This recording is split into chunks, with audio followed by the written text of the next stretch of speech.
Hello and welcome to the Defacto Review. I'm Lila Seidman, filling in for Terrence Edwards, and with me is Jargal Defacto. Today we're going to be going over the last week's top events.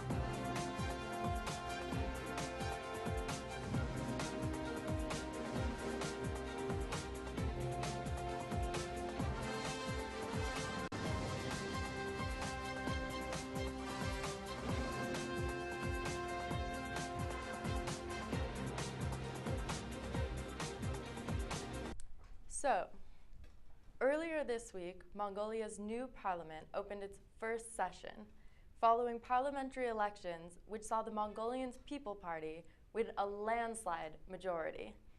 Before the session, the head of the Democratic Party, Z. Enkbold, claimed the election was unlawful, a step back from his statement on polling day. But President Elbigdor said Mongolian people made their choice and opened the session accordingly. The chairman of the Central Election Commission said during the first assembly that the election was fair, with a voter turnout of almost 74%. Of the 76 new MPs, 65 are MPP, 9 are from the Democratic Party, 1 is from the Mongolian People's Revolutionary Party, and 1 is an independent candidate. Among them, 21 are lawyers, 25 are economists, 11 are engineers, 1 is an agricultural expert, and 18 work in entertainment and sports. So, the newly elected parliament is largely composed of one party, the MPP. What can be done to ensure they don't misuse their majority? Well, first of all, good thing is we finally started the session on time. Everybody was there, 76 parliament members. All seats were filled, which was not the case for last 12 years. That's a good thing.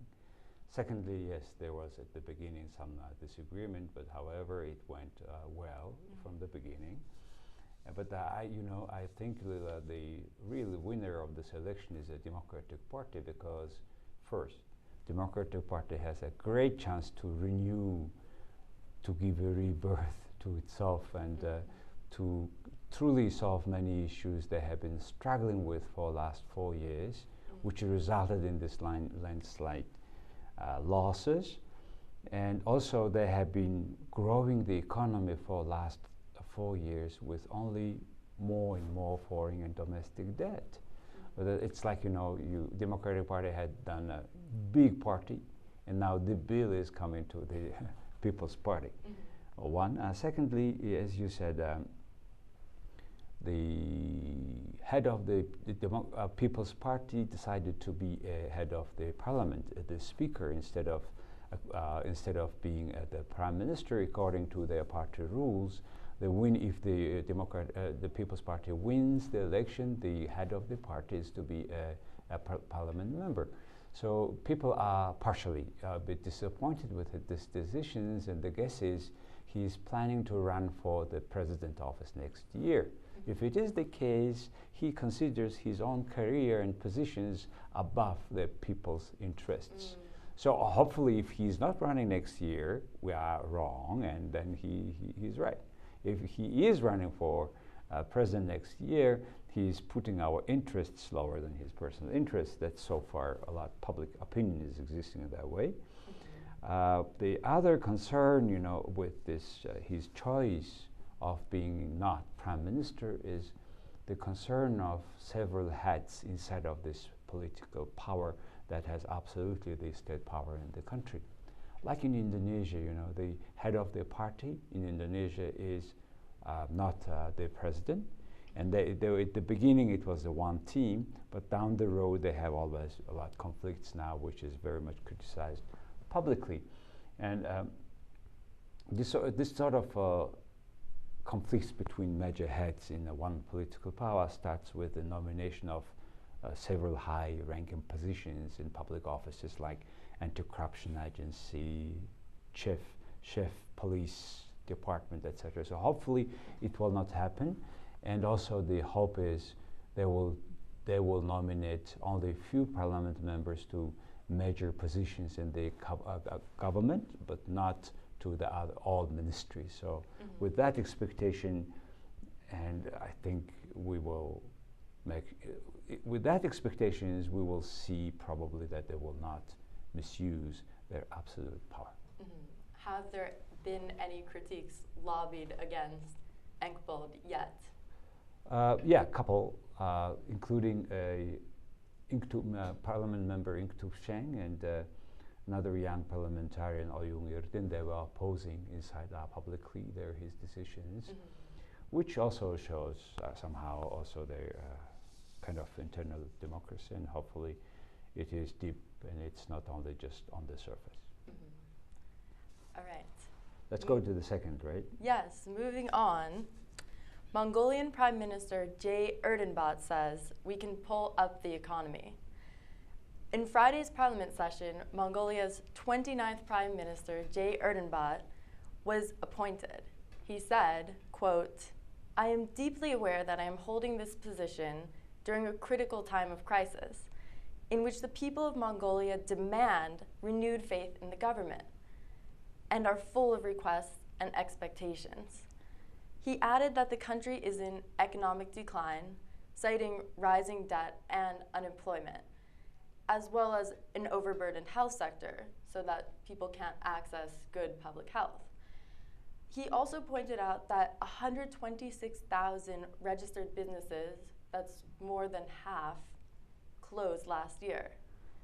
So in his address, Prime Minister IrdaNet said that fixing the economy is crucial and that the government will present a short-term economic stabilization program. Yep. What do you think he is implying there?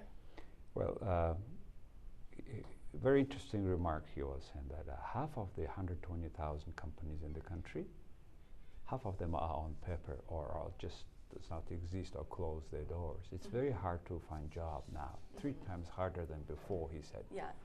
One. Secondly, he said that in economic decline, he said very softly, it's almost in crisis. In particular, the state budget is so. To me, first of all, he has to stop a lot of populistic programs that started by Democratic Party 4 years ago, and some of them 2 years ago, including this very artificially low rate mortgage loan first. Second, there is price stability program and price restriction programs. All these programs are impossible to sustain for a longer time, for a longer run. So I think it's better to stop now rather than to go and bleeding all the way through, and because the state budget is really running with a big deficit, and the 25 to 30% of the current budget revenue is spent just only for interest rates. So that's, I think, what the first thing to do. The second thing is, and the most important thing is to increase competitiveness of the economy, or to give a fair competing opportunity, equal level playing field to everybody. And without that competition, which was not the case before, because many companies have to compete with their even own people who has own the decision makers who has own businesses in their own field they are responsible for. Unfortunately, we couldn't make this competition fair. So in order to make this economic competitive, and we have certain products exporting successfully, we need to create political and economic institutions of the country to be exclusive. I mean, inclusive, not exclusive, not to working for only a few groups.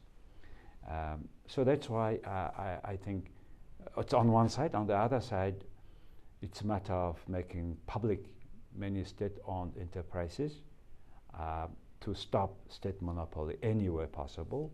also including the air transport, for example, may have to be privatized. And the new Prime Minister said a very interesting statement that he was more sure that he will be more protecting, not taking care of it, but more protecting policy. But it should not mean that people who do not work much will taken care of, and everybody should have a chance to work. So it's the first priority is jobs, and jobs can be created only by private sector, and those state-owned companies, if it's public, if they go with more efficiency, if the political parties, political powers do not siphoning their interests into their own coffin, then things will go. And lastly, I think the new government is to pay more attention to the knowledge economy rather than traditional economy. Knowledge economy in the sense that universities, all to the short-term program where we kind of specializing young people to internet more, to application more, to serve more bigger market. And plus allow senior people who are capable of doing, they are sitting on pension, doing nothing, these people to be retrained. And this sort of programs, I think, to be made in the program. And the last one, I think, what could be done for better economy, but economy is a discipline, an efficiency of public work. And it can be done only achieved if the People's Party public servants do their best job and have responsibility if they have doing any wrongdoing, which they have been doing before, by the way. So this sort of things to be made in, it's at the level of government, but at the level of city, I would like to mention one thing. It is about the international airport, which will be completed next year. And the airport and the vicinity of the airport, all lands. And the lands around the highway to the international airport. All this is to be very clearly planned, and all lands to be given not before, but only after the clear planning through auction system, which was always a problem here, because the city was run all the time, except last 4 years, by the People's Party. And Democratic Party, in that sense, in taking care of the public property land, have done a lot of good jobs. We should highlight that. So that's the big expectation from Ulaanbaatar city people, city management. So we have these two expectations on 2 levels. 2 layers, and is the prognosis good? Hopefully so, and well, it's hard to judge them now. They have a steel plan, and there are some rumors, and there was some video recording of potentially they were planning, these current powers was planning to value certain public positions and to raise a fund from those who wants to fill that positions before they go to election. And hopefully it is not original recording, and hopefully this People's Party will go ahead with the promises they did for election. All right, well, moving on, let's talk about the IrdaNet mining deal that was announced right before the election. So on the eve of the elections, former Prime Minister Sakhin Bilig claimed that the IrdaNet Mining Corporation has become 100% Mongolian owned. It was announced that Russia's Rostec had agreed to sell its 49% stakes in copper mining company IrdaNet and in the gold and iron ore producer Mongol Resvestment back to Mongolia. According to Bloomberg, Rostec may receive a total of $500 million in sales. The deals have already been approved by the Russian government. The 2 companies will be wholly owned by the Mongolian Copper Corporation. In these joint ventures, 51% of the shares are currently owned by the State Property Committee of the Mongolian government, and 49% of the shares are owned by the Russian government. The deal was confirmed in a meeting of Mongolian and Russian officials in Uzbekistan last month.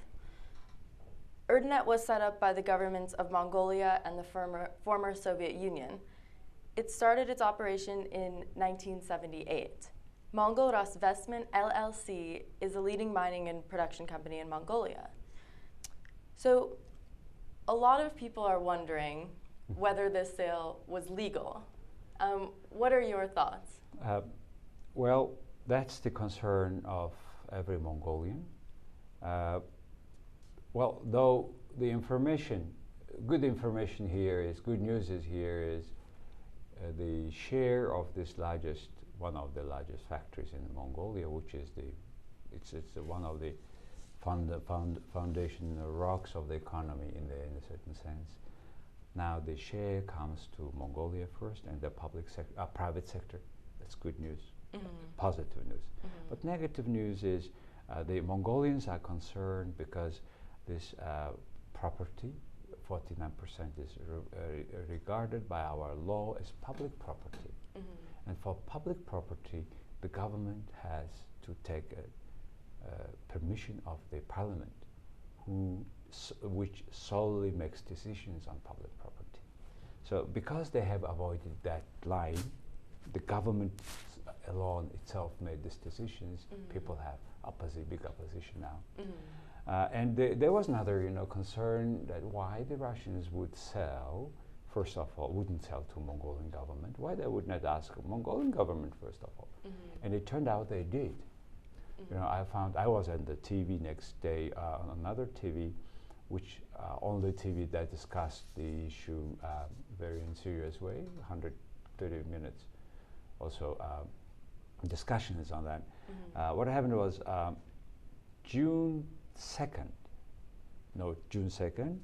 Russian government made the decisions signed by Medvedev, which says that Russian government is supporting the sale provided that Mongolian government is agree to this deal. June 2nd. But then June 13th, Minister of Foreign Affairs in Mongolia had sent a note of Foreign Affairs in which said, yes, we agree. So the deal is, from that perspective, the Russians had asked Mongolian government has said yes, and the deal is done. On 24th, the money is in. Now, very interesting figure. Bloomberg said $500 million, you just now mentioned. Yeah. But now, it looks like $400 million. So too controversial figure, $100 million. It's a big discrepancy, no? Yes. And secondly, on June 24th, just after Tashkent, or in Tashkent, just after that Shanghai organization meeting, the deal is signed. In 4 days, on 28th, this $400 million came into the account of Rostec. And on that day, Mongolian Prime Minister had to announce publicly about the deal, because next day was election. He cannot probably go to the election without saying anything about that largest historical deal made by the government. So that's what had happened. And I think I wrote an article called, in my weekly column, Sequent Tsunami, which is today on my website, in which that statement by the Prime Minister had a landslide effect on the election. Okay, the first tsunami. Second was tsunami. The former mayor of the city called that election as a tsunami for the Democratic Party. Yeah. So I used the word tsunami. So that's what had happened. So now this new government has a dilemma, or in a way, they have to make sure that this deal is officially approved or not approved by their parliament. If it is not approved, one thing. Approved, another thing. And first, secondly, there will be so many other questions raised by the public that why this company, okay, and why nobody knows about this company. If there were any, if it is publicly announced, why all this deal was secret. So many things to answer, many questions. So I think down the road for another month, 2, Mongolians will discuss a lot of things after Nadam, I think. Yes, and I think you mentioned in the column that the DP didn't anticipate that reaction. So it backfired.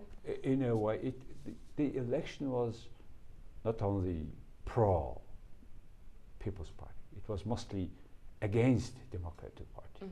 That's why it was the only choice, I think. So I think People's Party is to be realistic enough to understand the circumstances. It's not because completely they love it, because they don't love the other party. That's what happened, I think.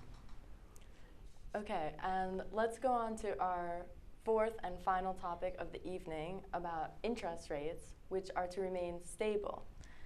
On Friday, Mongol Bank's Monetary Policy Council board also met and decided to keep interest rates unchanged. In the last 6 months, annual inflation was 1.6% nationally, while core inflation reached 2.9%, which was below this year's target. The council said it believes inflation will be on target by the end of the year. The bank's president, Enzol Jargol, said that while some uncertainty remains, he expects an increase in foreign investment in the second half of the year, and that higher growth should boost domestic demand. So, with the economy set to pick up slightly after summer, ideally, can we expect an interest rate hike anytime soon? Well, before we go to the interest rate, I think the Mongol bank governor is a bit optimistic, as usually he does.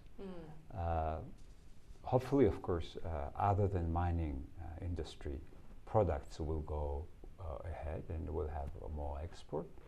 But the size of those exports is not critically large, like you will compare it with mining sector, you see. In terms of the policy rate, as you said, it's 10.6%, right? 10.5%, and the base inflation is 2.9%. So if policy rate plus inflation, it would be about 13.4%, which is a little bit lower than the saving rate of the commercial banks. The difference is only 2% or so, about 3%. What does it mean?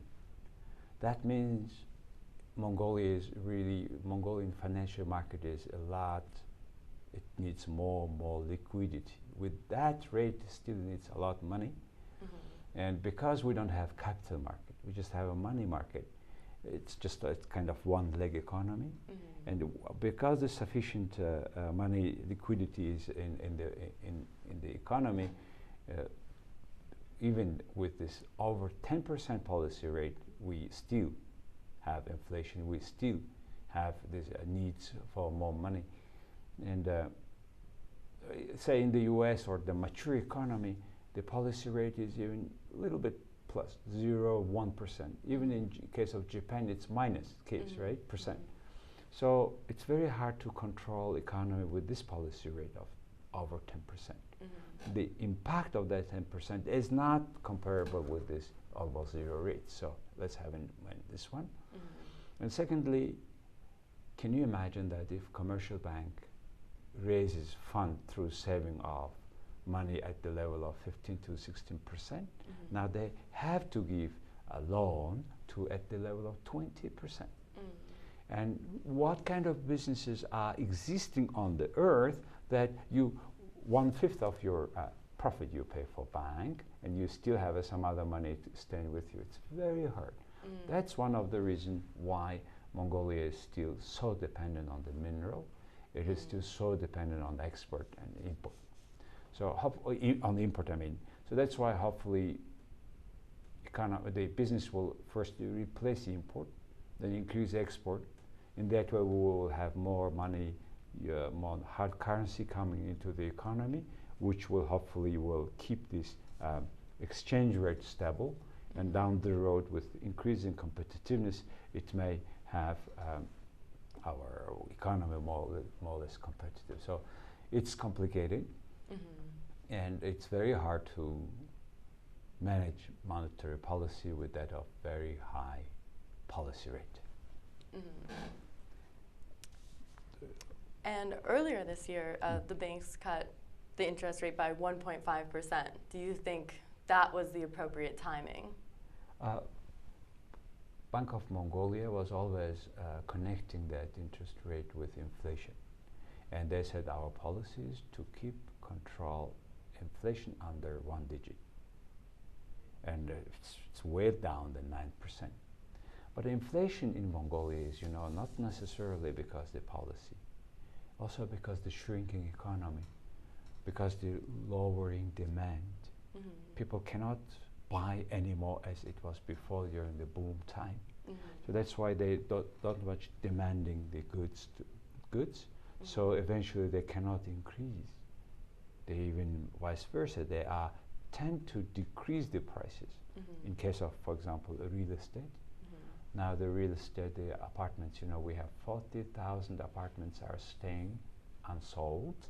Mm-hmm. And 180,000 families looking for an apartment. Mm-hmm. So this discrepancy of demand and supply, so much that they need to decrease the prices. Mm-hmm. So it is very clear example, the real estate property, but mm-hmm. also goods, consumer goods, cars, things. This sort of demand itself is shrinking. That's why there is a good base of not increasing inflation. Mm-hmm. So that's why finally I want to say that inflation is not caused by that monetary policy. Mm-hmm. It's just shrinking demand. Mm-hmm. I see. So one is to divide these two factors very clearly. Mm-hmm. I see. Okay. So we are completing our time today. Thank you very much, Lila. Thank you so much. We will try to make every Sunday from now, maybe at 9 o'clock. We will announce it separately. But we will try to continue our independent analysis of what happened in Mongolia during a week. And hopefully you will find it useful. Before you come to your new week to your office, hopefully we will be helpful for you. And today Mongolia is celebrating on the eve of a Naadam festival. So we wish everybody who is visiting Mongolia, who is living in Mongolia, all the best. Happy Naadam festivals.